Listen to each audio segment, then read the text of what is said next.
Hey everybody, this is Joe from the Editing School and let's learn Photoshop. Today I want to talk about creative ways of building color grading into your landscape images for amazing effect. Let's get into it.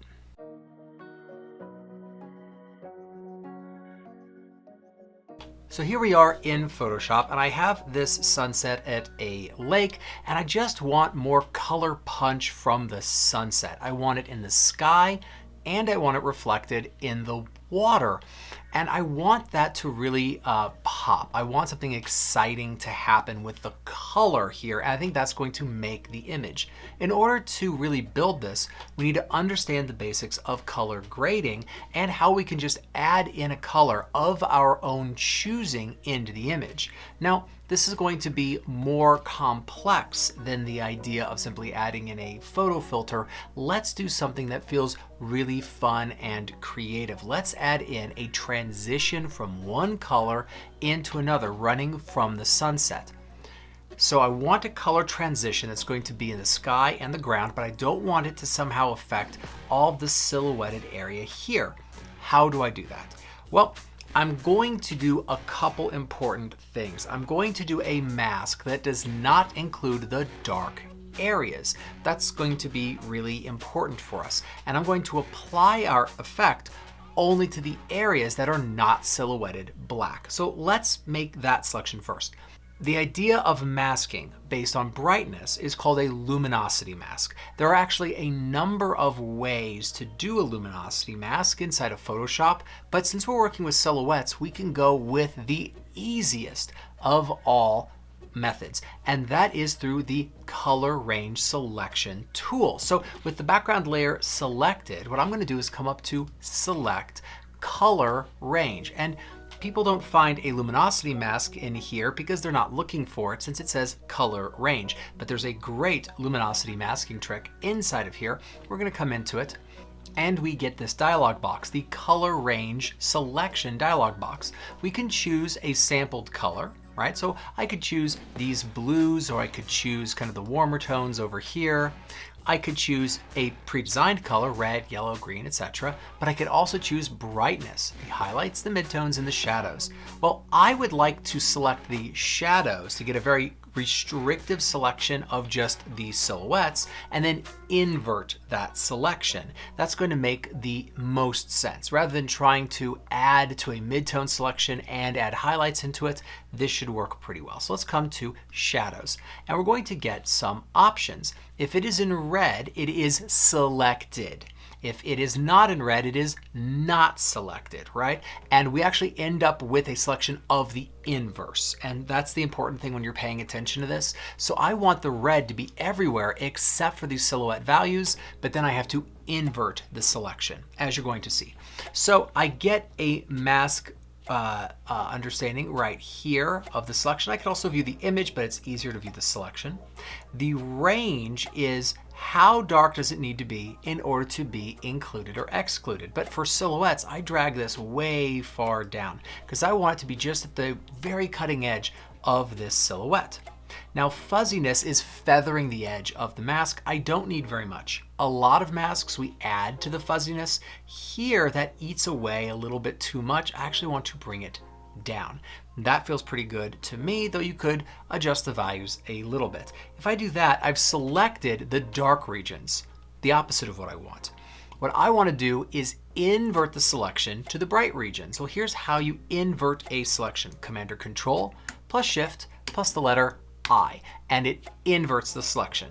You could also come up to Select Inverse if you wanted to. And now I get a selection of just the areas that are dim and brighter from there, but not silhouetted. At this point, you could save the selection, or we could simply apply it to a new layer. Well, I'm going to save it because I want to show you saving selections, which is really useful for me. Select, Save Selections, and we'll call it, as it brings up the Save Selection dialog box, we will call it Not Black, sure, and press OK. I can get rid of the selection at this point. Command or Control, and then D for deselect. Now I have a selection of the area I'm going to effectively target with my color grade. but I don't have a color grade yet. So what am I going to do? I'm going to create a color grade with a color transition all on my own. And the way that we can do that is with a gradient. So at the bottom of the right panel, you're going to see the little circle with a line through it, and this is for your adjustment and fill layers. It used to be that the fill layers were on top, they've been moved to the bottom. And at the very bottom, we're going to see 3 types of fill layers: solid color, gradient, and pattern. We're going to choose a gradient. This is a brand new layer that's going to just be a transition from one color and opacity to another. All right, now we get this layer here, but we want to actually edit it and work on it. The gradient fill dialog box should come up automatically. If it doesn't, we can double click the thumbnail for the layer and it brings it up. And this is just what kind of a gradient it is. Well, I don't want it to be a linear. I think it'd be cool for it to be a radial. I want to radiate out since we are dealing with a sunset. Great. I could change its scale if I wanted to, but I don't really see a great gradient right now. It's going from this kind of light pinkish color and it's going to translucent. That's not what I want. If you click on the gradient, you can change with the gradient editor. Here it is. Now the top one of these little boxes is the opacity. The bottom one is the color. So black is we fully see it, white is we fully don't. That's why this fades into nothingness. So I'm going to click here, grab the opacity, just drag it to 100. Now we're going to choose the color. What the first one is, well, let's see, what do I want this to be? What if I chose some kind of a cool magenta? That might be interesting, all right. And then what if over here, I transitioned to like a nice warm kind of color? That's neat. The problem is that this is actually the opposite of what I want because I'm going from the warm tone on the outside to magenta on the inside. Sunset works the opposite way. I could just reverse it right there and I get what I am looking for. Now at this point I can change my scaling, all right, of the fill, and that feels pretty cool. I kind of like that. I could change the angle, but that doesn't do anything with a radial. It does with a linear if you're doing this in a different type of a way. Dithering is going to have a better fade from one color to another, so not a bad idea to add to that. It reduces what's called banding, and that's where you actually see a band of one color next to a band of another color. It fades it better, okay? So what I'm going to do here is now I'm looking at the layer, but you'll see that my, if I bring this back, my radial is centered right at the bottom of the page. It's not what I want at all. If I grab the gradient cursor tool, I can just pick this up and move it. And what I want is for this to be centered pretty much right over that sunset, all right? And if I take this and shrink it down, I actually start to get more warmth in the center and the magenta fades out. But what if you want to transition from one thing to a second thing to a third thing? You can do that. Double click this guy again and click the gradient. And if I wanted to transition in the middle here, let us say to actually like a red, I could do that, right? And I could transition, let us say, from reds to magentas a little bit faster. So I could move like this, and that means more of the time is spent in yellows than to reds and the magentas more quickly. And if I look at this, it looks like that. That's not bad, right? So I have my transition and it's placed over my sunset. Now all I need to do is get the shape right and get the interaction right. Okay, so let's do that. I actually want this to be oriented like the sunset. So I'm actually going to do this kind of a squished oval. I think that's gonna work. But we have a problem. This is just a big batch of color and it's just sitting on top of an image. What I want is for this color to interact with the layer below it. Anytime you think the phrase interaction, you should be thinking about blending. Blend modes are how one layer interacts with the layer below it. Okay, so we want to change this interaction. Now, what kind of interaction do I want? Well, basically, there's only a few types that we think about. You can interact by changing things and making them darker, making them brighter, adding contrast, and changing color. Those are the major ways. There's a few others inside, but those are the ones we think about in photo editing. Well, what do I want to do? I could add contrast and add color, or I could brighten and add color. If I just added color, I don't know that it would be all that interesting, but we could certainly try. Let's see what these look like. If I wanted to change color, I open this up. I could change the color right there. That's kind of interesting, but it's so over the top, and I don't have a great way of editing it. All right, here's what I mean by this. There's what's called the opacity, and that's just how much you see through the effect, okay? Kind of like that, just seeing through it, okay? So that's 16% or whatever. And then there's what's called the fill. Most of the time, fill and opacity look the same, but 8 times the fill changes the shape of the projection, and it changes based on the blend mode. Color is not one of the special blend modes, but here are 2 that are.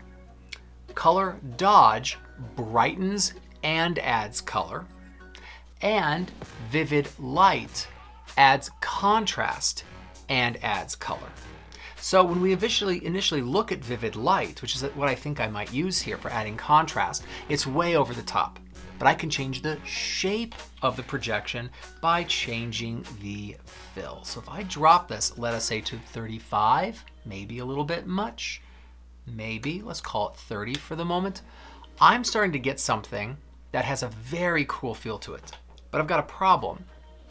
I'm loving the oranges and yellows, I'm loving the magenta here, but it stays magenta for too long. I actually want this to be localized around the sunset. In other words, I want this to only affect a certain region of the image.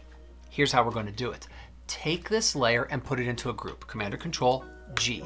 And I am going to say that we're going to affect only the areas that are not silhouetted. Well, we already did that. We saved the selection, right?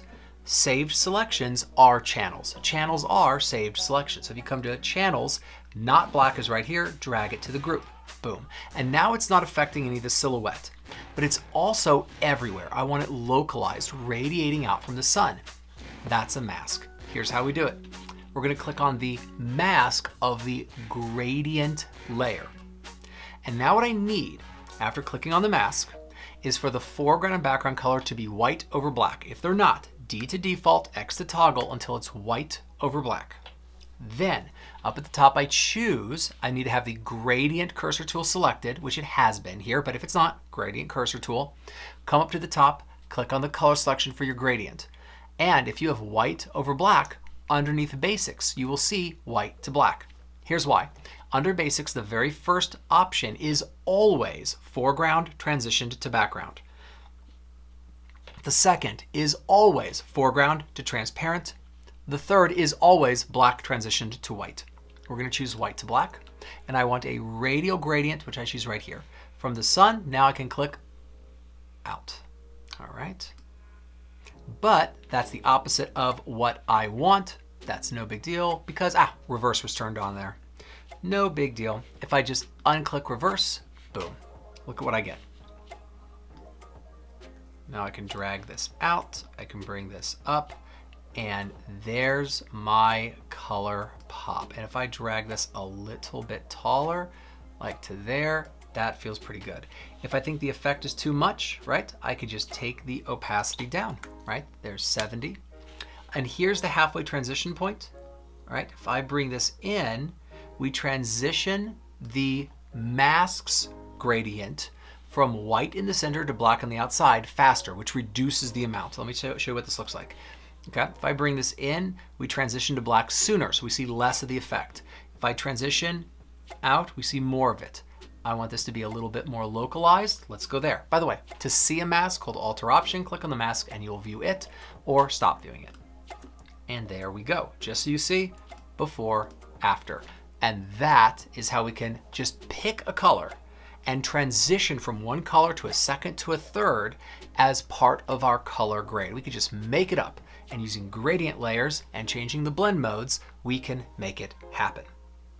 This is a good time for me to mention that I have started a new online academy called The Editing School. The Editing School is a community where we talk about editing every day. We have example edits every day. We share before and after. I have loads of recorded classes accessible to everybody who is a member on Lightroom and Photoshop, and we do live discussions and live hangouts 3 times a month to talk about editing in Lightroom and in Photoshop. I will leave a link to the Editing School in the description, and I hope to see you there.